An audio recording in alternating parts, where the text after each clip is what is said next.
নমস্কাৰ বন্ধুসকল আজি আমি ভিডিঅ'টোত ডিসকাস কৰিবলৈ ওলাইছো ৰেপিড ফায়াৰ আসাম টপিকৰ ওপৰত পাৰ্ট 2 এটো এজ এ মক টেষ্ট আপোনালোকে ল'ব পাৰে কিমান মাৰ্কস পায় কমেন্ট সেকশনত জনাব question number 1 which village in India got best village for tourism in India কোনখন গাঁও বেষ্ট টুৰিজম এৱাৰ্ড পাইছে 2023 চনত পাইছে option A B C D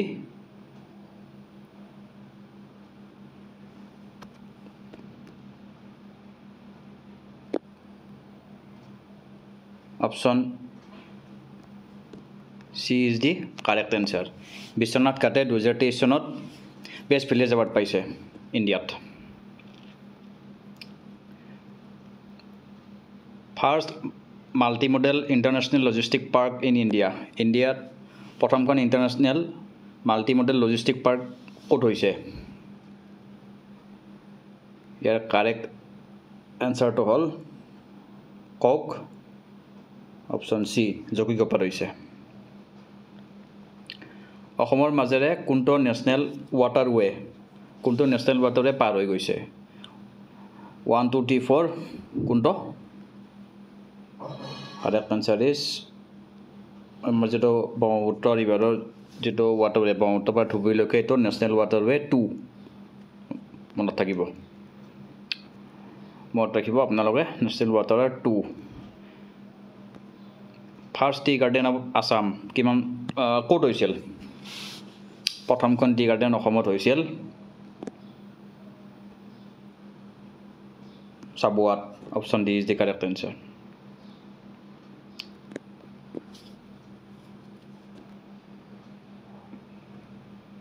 প্ৰথমটো টি কোম্পানী কিমান চনত হৈছিল কাৰেক্ট আনসাৰ ইজ 1937 চনত আসাম কোম্পানী হৈছিল এই Assam company first T company হয় অসমত গুৱাহাটী টি অকশন সেন্টাৰ কিমান চনত হৈছিল এটো ইম্পৰ্টেন্ট কাৰণ অসমৰ যিখিনি চাহ আছে এইখিনি গুৱাহাটী টি অকশন সেন্টাৰতেই মানে ম্যাক্সিমাম হেৰি হয় ট্ৰেডিংৰ কাৰণে যায় ইন্টাৰনেশ্যনেল বা অল ইণ্ডিয়াত এইটো হৈছে কক 1970 চনটো হুডে এক্সামত আগতে আইছে এইটো চন হুডে মনত ৰাখিব আসাম একৰ ৰিফাইনাৰী কোনটো অসম শক্তিমতে কোনটো ৰিফাইনাৰী হৈছে জানে সকলোৱে নুমলীগড় ৰিফাইনাৰীটো আসাম একৰ মতে হৈছে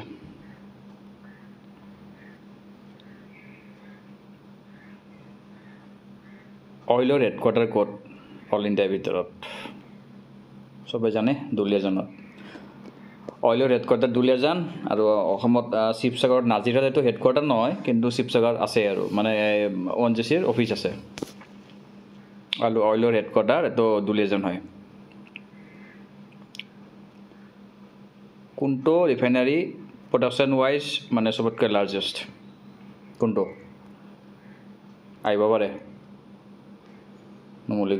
নুমলীগড় ৰিফাইনাৰী প্ৰডাকশন ওয়াইজ সবতকৈ ডাঙৰ হয় অসমত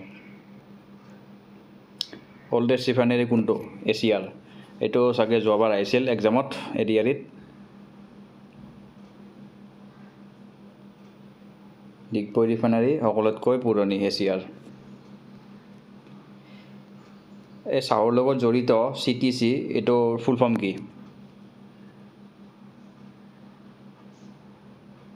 ইয়াৰ ফুল ফৰ্ম হৈছে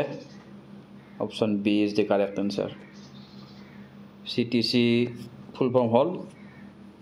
ক্ৰাছ ডিয়াৰ কাৰ্ল মনত থাকিব এটো আহে মানে আইছে আগতে মই ইয়াত আগতে অহা প্ৰশ্নবিলাকে দিছো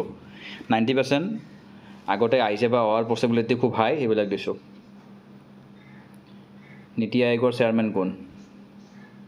সকলোৱে জানে প্ৰাইম মিনিষ্টাৰ আৰু নীতি আয়োগৰ ফুল ফৰ্মটো মনত ৰাখিব national institution for transforming India চৰিত পুথি কাৰ লগত জড়িত শংকৰদেৱ মাধৱদেৱ দামোদৰদেৱ নানব্বী এবাভ আচ্ছা চৰিত পুথিটো মেইনলি শংকৰদেৱ হয় কিন্তু মাধৱদেৱ আৰু বেলেগ বৈষ্ণৱ কবিবিলাকৰ ওপৰতো মানে এইটো এটা মানে বায়োগ্ৰাফি টাইপ হয় গতিকে এইটোৰ গোটেইকেইটাই কাৰেক্ট হয় গতিকে ইয়াৰ এনচাৰটো হ'ব none of the above এনেকুৱা থাকিব এক্সামত none of the above option থাকিব পাৰে এটা অলপ টান দিছোঁ মই জানি বুজি তাৰমানে এইবাৰ অলপ ষ্টেটমেণ্ট বেছ কুৱেশ্যনছ আহিব পাৰে এটা গতিকে আপোনালোকে সেইটো কাৰণে প্ৰিপাৰেশ্যন ল'ব লাগিব অসম বুৰঞ্জী লিখিছে কাশী নাথ তামুলী ষ্টেটমেণ্ট 1 আসাম বুৰঞ্জী ৱাজ ৰিটেন ইন 1845 কোনটো হয় statement 1 is correct 2 is incorrect statement 1 is incorrect 2 is correct both are incorrect both are correct কোনটো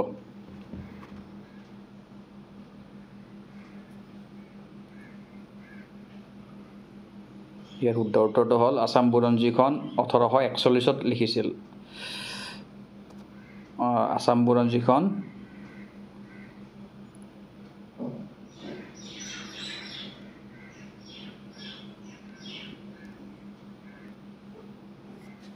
আসাম বুৰঞ্জী 1841 ত লিখিছিল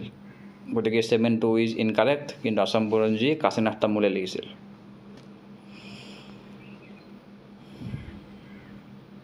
কাঞ্চন বৰুৱাৰ অৰিজিনেল নাম কি খুব ইম্পৰ্টেণ্ট কাৰণ কাঞ্চন বৰুৱাই চাগে অসীমত যাৰ হেৰাল সীমাইখন বুক লিখিছিল গতিকে তেওঁৰ অৰিজিনেল নামটো সুধিছে এইটো তেওঁৰ ছদ্মনামেই হয় কাঞ্চন বৰুৱা জানে সকলোৱে তাৰ অৰিজিনেল নাম হ'ল আহিছে এক্সামত আগতে ভুৱন মোহন বৰুৱা কাঞ্চন বৰুৱাৰ অৰিজিনেল নাম ভুৱন মোহন বৰুৱা সনেট কবি বুলি কাক কয় who is the writer of sonnet ইয়াত আপোনালোকে কনফিউজ নকৰিব বি আৰু চি হেমচন্দ্ৰ বৰুৱা নে গোস্বামী এইটো হেমচন্দ্ৰ গোস্বামী হয় সনেট কবি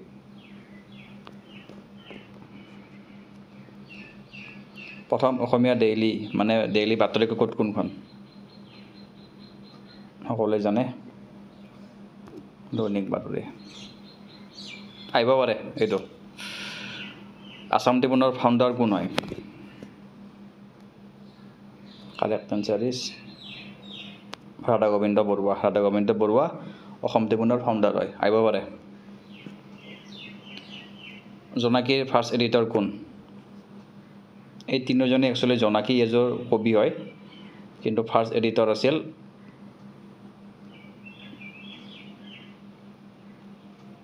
চন্দ্ৰকুমাৰ আগৰৱালা ফকিয়াল ট্ৰাইব বুলি অসমত ট্ৰাইব এটা আছে ইহঁতে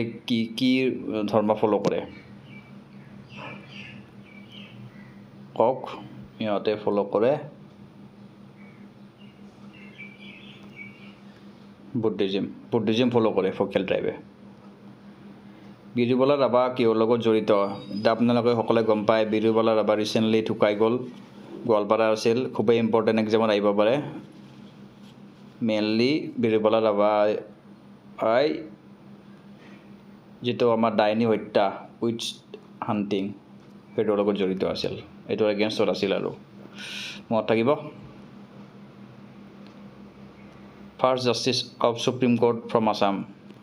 অসমৰ পৰা প্ৰথম ফাৰ্ষ্ট জাষ্টিছ কোন আছিল সুপ্ৰিম কোৰ্টলৈকে আচ্ছা ইয়াতে ৰঞ্জন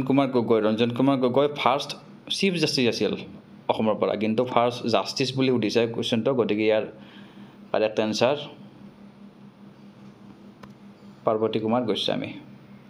মনত থাকিব আপোনালোকে কিমান মাৰ্কছ পায় জনাব নিজকে নিজে টেষ্ট কৰি চাব পাৰে আৰু এনেকুৱা MCQ মই আকৌ আনি থাকিম ইম্পৰ্টেণ্ট চব টপিকৰে অকল জিকে বুলিয়ে নহয় ইংলিছৰো আনিম বা মেথছৰো যিখিনি ইম্পৰ্টেণ্ট অনুগ্ৰহ কৰি মোৰ চেনেলটো ছাবস্ক্ৰাইব কৰি ল'ব আৰু পঢ়ি থাকক বেষ্ট অফ লাক লগ পাম